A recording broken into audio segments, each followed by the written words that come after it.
Assalamualaikum warahmatullahi wabarakatuh. Perkenalkan, nama saya Rina Iriana. Pada kesempatan ini, saya akan mencoba memaparkan materi terkait hipotesis min 2 sampel atau 2 kelompok berpasangan atau yang kita kenal dengan dependent.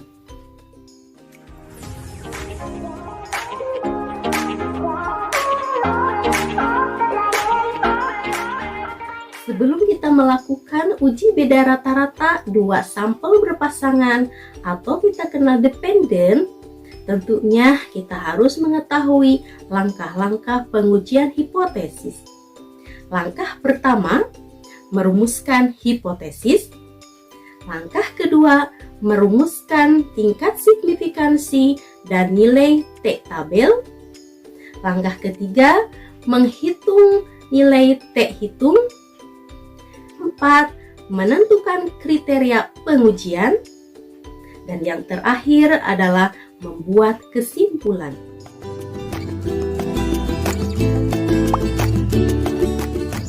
Mahasiswa yang saya banggakan, marilah kita simak penjelasan materi terkait hipotesis 2 sampel berpasangan atau dependent sebagai berikut.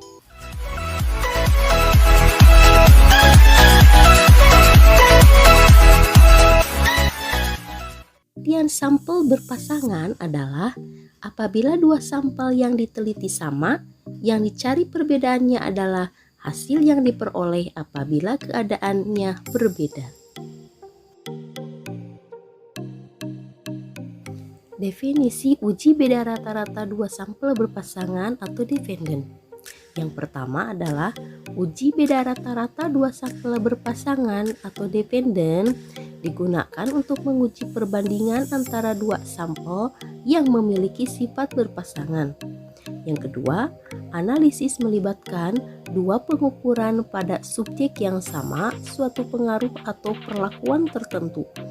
Pengukuran pertama sebelum diberi perlakuan tertentu dan pengukuran kedua dilakukan sesudahnya.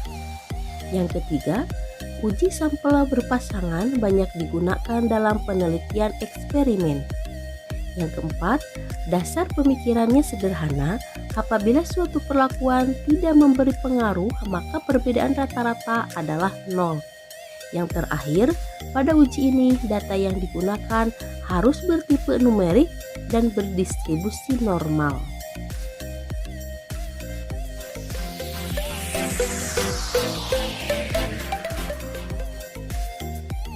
Langkah-langkah pengujian.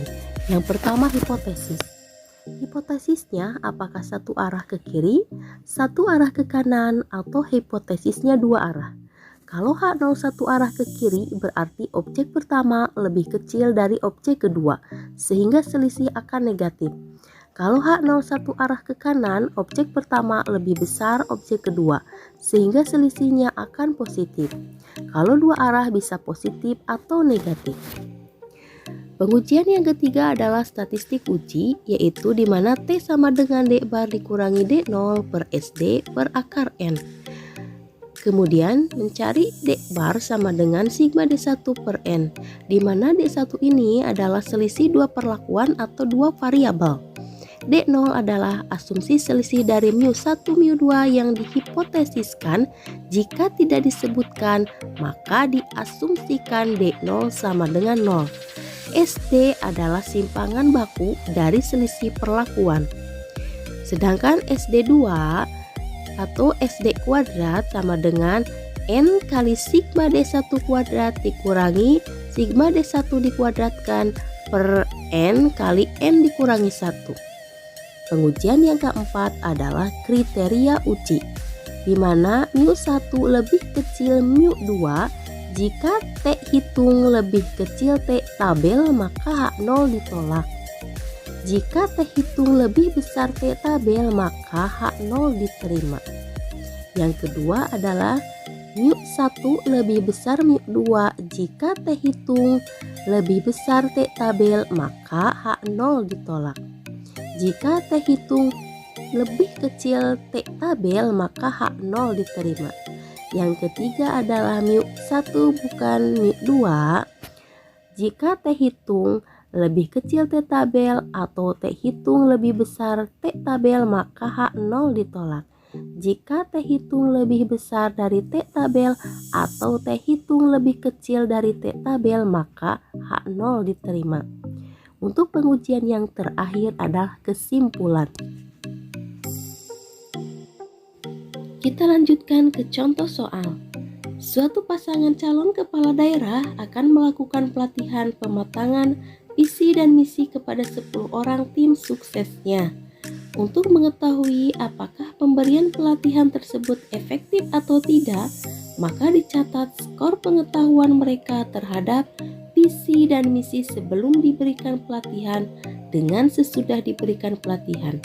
Berikut adalah data skornya. Tim suksesnya ada 10 orang, kemudian tim sukses pertama mendapatkan skor pengetahuan sebelum yaitu 70, kemudian skor pengetahuan sesudahnya 68.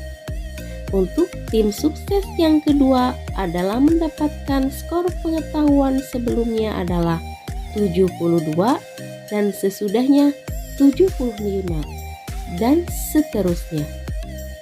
Dengan tingkat kepercayaan 95%, apakah dapat disampaikan bahwa pemberian pelatihan efektif untuk meningkatkan pengetahuan tentang visi dan misi calon?